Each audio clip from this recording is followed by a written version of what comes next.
నమస్తే. ప్రస్తుతం మనం ఉస్మాన్ యూనివర్సిటీలో ఉన్నాం. సో ఇదే ఉస్మాన్ యూనివర్సిటీలో అంట.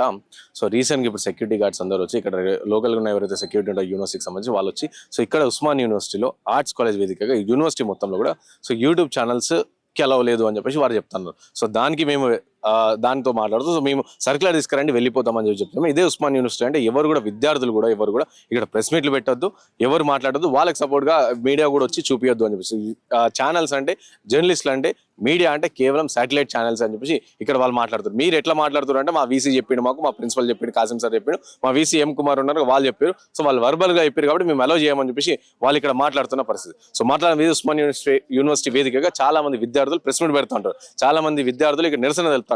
సో వాళ్ళని కవర్ చేసి సో వాళ్ళ ఇష్యూలను మేము బయటకు తీసుకొచ్చే ప్రయత్నం చేస్తే అవన్నీ కూడా చేయొద్దు అని చెప్పేసి ఇక్కడ వీసీ చెప్పిండంట, ప్రిన్సిపల్ చెప్పిండంట. దానికి వత్తాసుగా ఇక్కడ రాహుల్ అనే వ్యక్తి ఎవరైతే ఉంటారో సెక్యూరిటీకి సంబంధించి ఆయన మాట్లాడుతున్న పరిస్థితి. సో మాట్లాడే ఉస్మాన్ యూనివర్సిటీ వేదిక ఏబీవీ నాయకులు మనతో పాటు ఉన్నారు. వీలే చాలా సందర్భాల్లో సో ఇక్కడ ప్రెస్ మీట్ల కోసం మనల్ని పిలుస్తున్న పరిస్థితి. సో మాట్లాడదాం. సో ఏం చెప్తారన్న మీ యూనివర్సిటీలో మీ సమస్యలు మన సమస్యలు సో మీరు మాట్లాడుతూ ఉంటారు. సో మీ సమస్యలు ప్రజలకు పోవాలని చెప్పి మేము వస్తూ ఉంటాం. అలాంటివి రావద్దు, యూనివర్సిటీలో యూట్యూబ్ ఛానల్స్కి అలౌ లేదు అని చెప్పేసి వాళ్ళు చెప్తారు. శాటిలైట్ ఛానల్స్ అంటే మీడియా అంటే ఓన్లీ శాటిలైట్ ఛానల్స్ అని చెప్పేసి కొన్ని ఆంధ్ర ఛానళ్ళ పేర్లు చెప్పారు. సో అవైన ఛానల్స్ మావి కావా, మేము రావద్దా, ఏం చెప్తారు?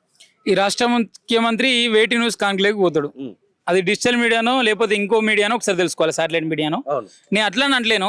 ఇదే అవసరాల కోసం యూనివర్సిటీ అధికారులు అనేక సందర్భాలలో గప్పలు కొట్టుకోవడానికి నీ ఇది చేసిన అది చేసుకో అని చెప్పుకోవడానికి ఇదే మీ యొక్క అన్ని యూట్యూబ్ ఛానల్ను ఏదైతే పిలిచి పెద్ద పెద్ద స్పీచ్లు కుర్చీలలో కూర్చునేట్టు ఇస్తారు. మరి ఆనాడు ఏ రోజు కూడా మరి ఇట్లా దీన్ని ఎలగొట్టాలని వచ్చిందా? ఈ రోజు ఎందుకు వచ్చింది అంటే పేద విద్యార్థి మాట్లాడాలనుకుంటే, యూనివర్సిటీ సమస్యలు తెలపాలనుకుంటే, ఫీజు రియంబర్స్మెంట్ రావాలనుకుంటే, ఇక్కడ రిక్రూట్మెంట్ జరగాలనుకుంటే, ఈ యూనివర్సిటీ 1000 కోట్ల రూపాయలు రావాలనుకుంటే రేవంత్ రెడ్డి ఏం చేస్తాడు అంటే ఈరోజు సెక్యూరిటీ అధికారం పిలిపించి ఇక్కడ ఉన్న వీసీ ఏదైతే కాంగ్రెస్ ఏజెంట్గా మారిన వీసీ మరి ఏం చేస్తుండో, ఏదైతే కాసిం సారు ఈయన తెల్లారు లేస్తే వాళ్ళ దగ్గరికి పోయి ఆ ఎమ్మెల్యేలను అందరం కూర్చొని పెట్టి చేస్తాడు.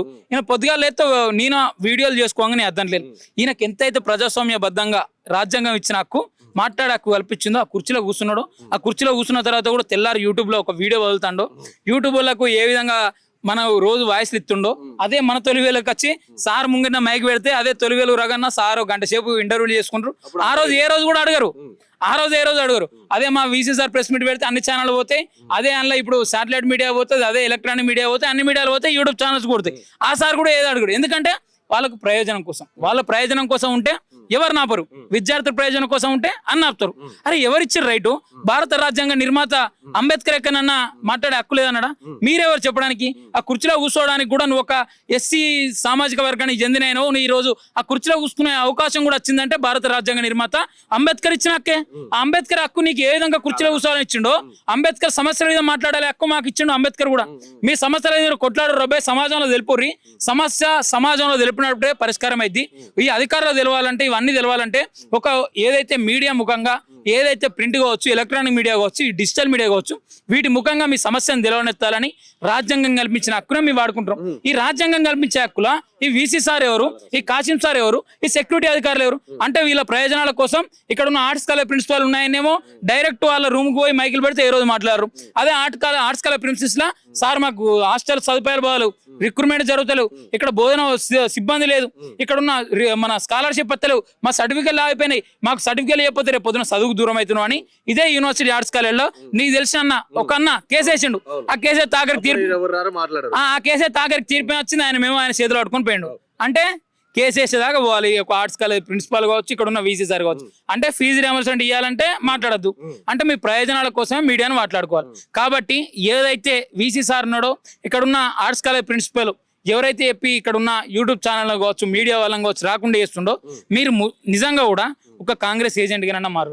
కాంగ్రెస్ ఏజెంట్ గా మారి ఇద్దరు కాంగ్రెస్ కండువాలు కప్పుకొని ఈరోజు బహిరంగంగా మీరందరూ కూడా కాంగ్రెస్ పార్టీ అధికార ప్రతినిధులుగా మారి మీ అందరూ కూడా రోజు యూట్యూబ్లలో మాట్లాడుకోరు, ఇంకో దానిలో మాట్లాడరు. కానీ మాలాంటి పేద విద్యార్థులకు మీరు రిక్రూట్మెంట్ చేస్తా అన్నారు, మీరు నాణ్యమైన భోజనం పెడతా అన్నారు, భోజనం పెడతా అన్నారు, స్కాలర్షిప్ ఇస్తా అన్నారు. వీటి గురించి ఏ రోజు అడగలే. మరి మేము మాట్లాడే తప్పే ఉంది, మాకు మాట్లాడే హక్కు లేదా? అంటే మీరే ఎక్కువ మాట్లాడతారా? మేము మాట్లాడలేమా? మేము మీకన్నా ఎక్కువ మాట్లాడతాం. మా గోస వెలకట్టలేనిది. ఆ రోజు ఆ ప్రభుత్వం అట్లా వేసింది, ఈ ప్రభుత్వం ఇట్లా వేసింది, మేము రోడ్డు మీద పడుతున్నాం, ఆత్మహత్యలు చేసుకున్నాం, మా కుటుంబాలు రోడ్డు మీద పడుతున్నాయి, మా ఇల్లు కూడా ఎత్తుర్రు, మా స్కాలర్షిప్ ఇస్తలేరు, మాకు చదువు దూరం అవుతుంది, యూనివర్సిటీలో రిక్రూట్మెంట్ చేస్తలేదు, చదువు చెప్పడానికి సార్ లేడు, ఇక ఇక్కడ తినడానికి తిండి లేదని మేము వెల్లడిస్తుంటే మా గోస జరుపుకుంటే ఆ గోస జరుపుకోవడానికి వచ్చిన మీడియా ఛానల్ కూడా ఇక్కడికి వెళ్ళి బహిష్కరణ చేయాలంటే ఇది ఎంతవరకు తగదు. కాబట్టి మీకు సంబంధించి మీడియా వాళ్ళు రావద్దన్నా, యూట్యూబ్ ఛానల్ రావద్దన్నా, ఒకటి ఏదైతే మీరు ఒక జీవో తీయండి, ఒక సర్క్యులర్ తీయండి. నిజంగా యూట్యూబ్ ఛానల్ రావద్దు, నిజంగా మీడియా వాళ్ళు ఇక్కడ ఉండొద్దు.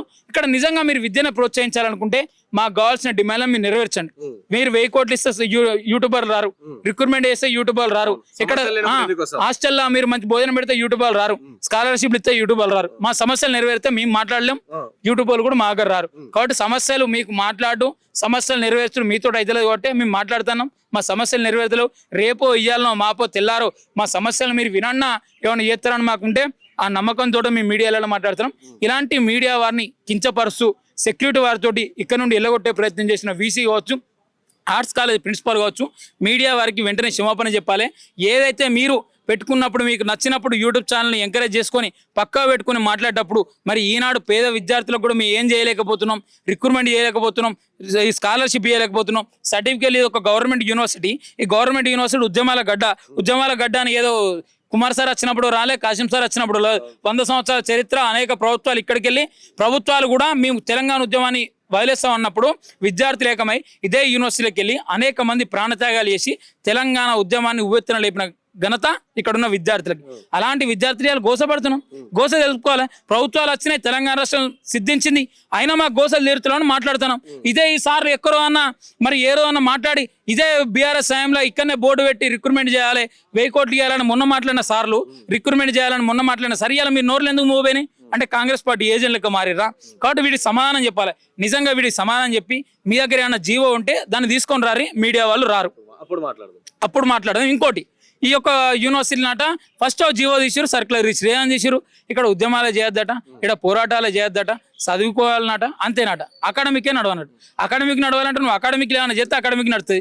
ఇదే ప్రిన్సిపల్ బయటకు వచ్చి ఆయన అన్నాడు, నీ ఆ వీసీ సార్ ఇచ్చిన సర్క్యులర్ను కూడా వ్యతిరేకిస్తున్నట్లు ఏం లేదు, ఇక్కడ అన్ని ఉద్యమాలు చేయొచ్చు, దీనికి ఒక తెలంగాణ హిస్టరీ ఉంది, తెలంగాణ రాష్ట్రం సిద్ధించుకోవడానికి ఉస్మాన్ యూనివర్సిటీ, కాబట్టి ఆ యొక్క జీవన్ కూడా వెనక్కి తీసుకోవాలని ఇదే సార్ ప్రశ్నించుండు. మరి ఇవాళ ఈ సార్ ఏంటిది అంటే వీసీ సార్ కోర్ట్ అయిన తర్వాత ఈ రోజు ఈ విధంగా మాట్లాడతారా? కాబట్టి వీసీ సార్ కావచ్చు, ఇక్కడ ఉన్న ఆర్ట్స్ కాలేజ్ ప్రిన్సిపాల్ కావచ్చు, మీకు ఏ విధంగా హక్కు ఉందో, మీరు ఏ విధంగా యూట్యూబ్లో వీడియోలు వేసుకొని మాట్లాడతారో మేము కూడా యూట్యూబ్ వాళ్ళతో మాట్లాడే హక్కు ఉంది, మా సమస్యలు లేవనెత్తే హక్కు ఉంది, మేము ప్రశ్నించడానికి మేము గొప్ప నిలుతాం, మా సమస్యల పరిష్కారం కొరకు మేము ఎక్కడికైనా పోతాం, మీ అన్ని మీడియాలలో కూడా మాట్లాడతాం. కాబట్టి మీడియా వారికి ఏ విధంగా ఈరోజు సెక్యూరిటీ వాళ్ళు ఇక్కడ ఎల్లగొట్టాలే ప్రయత్నం చేసిరో వెంటనే ఇక్కడ ఉన్న వీసీ సార్ కావచ్చు, పంపించిన వీసీ సార్ కావచ్చు, ఇక్కడ ఉన్న ఆర్ట్స్ కాలేజ్ ప్రిన్సిపాల్ కావచ్చు, వెంటనే క్షమాపణ చెప్పాలి. క్షమాపణ చెప్పి వెంటనే వీళ్ళందరూ కూడా మీరు క్షమాపణ చెప్పి వెళ్ళిపోవాలని కోరుకుంటున్నాను. Thank you. సో విన్నారు కదా, ఇదే ఉస్మాన్ యూనివర్సిటీ వేదికగా చాలా ఉద్యమాలు జరిగినాయి, ఎన్నో జరిగినాయి. సో ఇక్కడ యూనివర్సిటీ నుంచే చాలా వరకు ప్రతి సమస్య పైన అడ్రస్ చేస్తున్న పరిస్థితి. బికాజ్ ఈ ఉస్మాన్ యూనివర్సిటీ చరిత్ర 100 ఏళ్ల చరిత్ర యూనివర్సిటీలో. సో ఈ విధంగా చేయడం కరెక్ట్ కాదని చెప్పేసి ఇక్కడ చాలా మంది విద్యార్థులు వచ్చి వీళ్ళందరూ కూడా చెప్తారు. ఒకవేళ ఈ మెయిన్ ఇక్కడ రావడానికి కారణం ఏంది, మా జర్నలిస్టులు అందరూ ఇక్కడ ఉన్న సమస్యలు బయట పెట్టినాయి. అసలు ఇక్కడ ఉన్న సమస్యలన్నీ తీర్చేసినప్పుడు సో మేము ఎందుకు వస్తాం ఇక్కడ? సో అది ఫస్ట్ ఆలోచించాలి. ఇక్కడ ప్రిన్సిపల్ కావచ్చు, ఇక్కడ వీసీ కావచ్చు, వీళ్ళందరూ ఆలోచించాలి. అండ్ సెక్యూరిటీ ఎవరైతే రాహుల్ అనే వ్యక్తిలో సో అతను కూడా చాలా దురుసుగా ప్రవర్తించిన పరిస్థితి ఉంది. కాబట్టి ఇది ఒకవేళ ఇలాగే కంటిన్యూ అయితే మాత్రం సో మరో ఉద్యమం ఉస్మాన్ యూనివర్సిటీ వేదిక నుంచే స్టార్ట్ అవుతుంది. ఉస్మాన్ యూనివర్సిటీలో చదువుకున్న జర్నలిజం డిపార్ట్మెంట్ విద్యార్థి కంప్లీట్ చేసుకున్న విద్యార్థిగా చెప్తా ఉన్నాను.